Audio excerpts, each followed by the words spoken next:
What's up mga kagandahan? Welcome back sa aking channel. This is Chris Alan at ngayon araw papanoorin natin yung performance ni Krishna Marie Gravides sa head-to-head challenge ng Miss World 2025. So hindi ko na ito pahabain pa. Papanoorin na natin video at later bibigay kong reaction at opinion ko on the same performance. So let's go!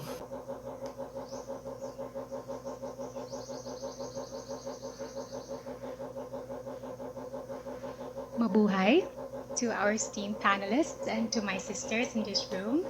I just want to say I love you all so much. Namaste Telangana. Andaraki Shubhodana. I am Krishna Marie Gravides and I am a 24-year-old Filipina. I come from the Philippines. But beyond the crown, I am a breadwinner. I am the eldest daughter in the family and I am a proud fur mom of 8 large, silly, wonderfully clingy dogs. Sometimes they smell funny, but cuddling with them, giving them kisses and hugs is my most favorite way to recharge myself. I grew up surrounded by music. My dad and I would bond over guitar sessions, and that's how I eventually learned how to play it. And then later I joined our church choir, and then I became a worship leader. And then I found out that singing for me is the purest form of self-expression. And today I'm just really grateful to be working on producing my own songs, hoping to release all of them this year. And I just want to thank the Miss World organizations for including the Philippines in the top finalists for the talent. I feel like the bedroom and bathroom concerts turned into reality. But life wasn't always like this for me. I was born and raised in an impoverished community by a family of farmers. And my immediate family and me, we struggled moving from houses to houses because we cannot sustain rent. And we've also experienced eating and sleeping without electricity and water. And it became more difficult for us when my parents decided to separate. And it taught me to navigate life earlier than most. So at 14, I started selling beauty kits and flavored drinks and gifted bags and clothes, anything that can help my mama. And then I was also a former service crew member at a fast food chain where I learned the value of humility and patience and how to understand people from all walks of life. And later on, I became an advertisement specialist, anything that can help me move forward. And that's why I can humbly say that I am a Jill of all trades. But through it all, there is one quiet dream remained, and that is to become actually my dad's unfulfilled dream. And now I am privileged to pursue it. And also, I've always wanted to restore our 100-year-old ancestral home where I was born, and I grew up, and a place filled with love that was passed through generations.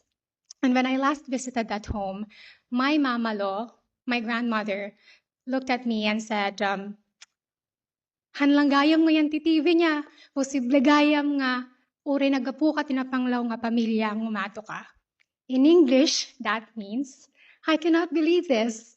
I only see this on televisions, and it's possible after all that you can rise even if you come from a poor family."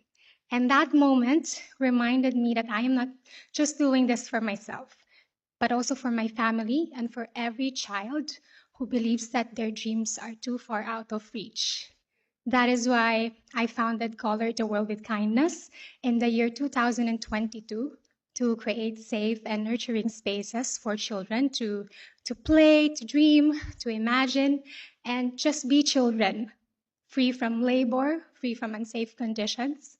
And through my Beauty with a Purpose project, we were able to help rebuild early learning development centers and also construct concrete homes for the most vulnerable families in our community in Irisan, Baguio City.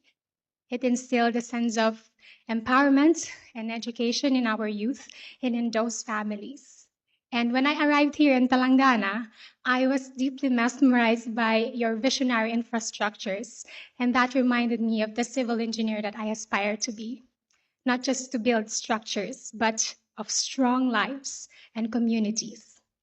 That is the power of safe space. That is the promise of kindness. And that is the world we help to build this. Just like Lord Krishna, a major Hindu deity, to build a world full of love, compassion, and protection for all. Thank you. Thank you, Philippines. Okay, there you go. Napanood natin yung head-to-head performance, head-to-head challenge performance ni Krishna Marie Carbuites ng Philippines. And I'll be honest with you, with this performance of Krishna, hindi ako masyadong na-solve or hindi ako masyadong na-impress because sobrang daming palabok. What I mean, ang daming inikot-ikot nung mga kwento niya. At sa end of her speech, doon lang yung sinabi yung advocacy niya, diba? So, I wish inexcel na lang niya, and hindi na siya yung, parang she was really trying to impress. Ang dami siyang kinikwento, ang dami siyang ini-insert na something na hindi naman related to sa advocacy niya. I don't know kung ako lang yung hindi na-impress sa performance niya dito. But again, kasi kung ikumpara ko to sa kay Somalia, na isa sa mga pinag-usapan ngayon na head-to-head challenge, on point siya eh. Diretso siya doon sa gusto niyang sabihin about yung personal experience niya sa nangyari in her country, di ba, na parang merong ginawang something against her will, and that suffers her a lot, that na dinala niya sa buong buhay niya. So kay Krishna, hindi ko nakita yon. Instead, ang daming paligoy-ligoy, di ba? Inumpisahan niya music, then pumasok yung pagiging poor, then something na, then saka yung advocacy. So yun, so medyo hindi siya ka-impressive. Well, she can speak well, di ba? And she's confident with what she's saying, pero yun nga lang, yung context, yung laman ng sinasabi niya is way too balabok. Ang daming pasikot-sikot, palikot-ikot, tapos sa alam pumunta to sa advocacy niya. Kasi ito head-to-head challenge sa mga wala pa nakakalam. It's all about telling everyone kung ano yung gusto mong mangyari. Kita, yung advocacy mo, yung pinaglalaban mo.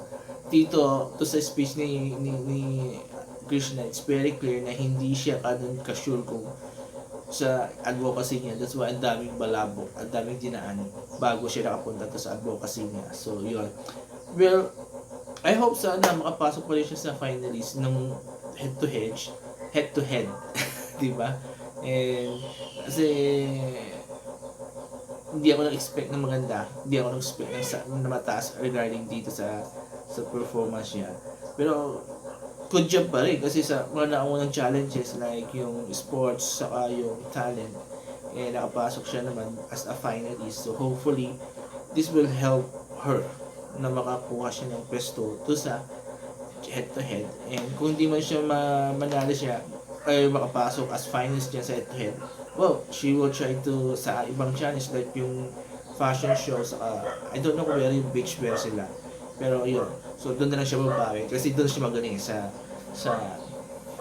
fashion show, and hopefully makapasok siya sa semi-finalist sa final, diba?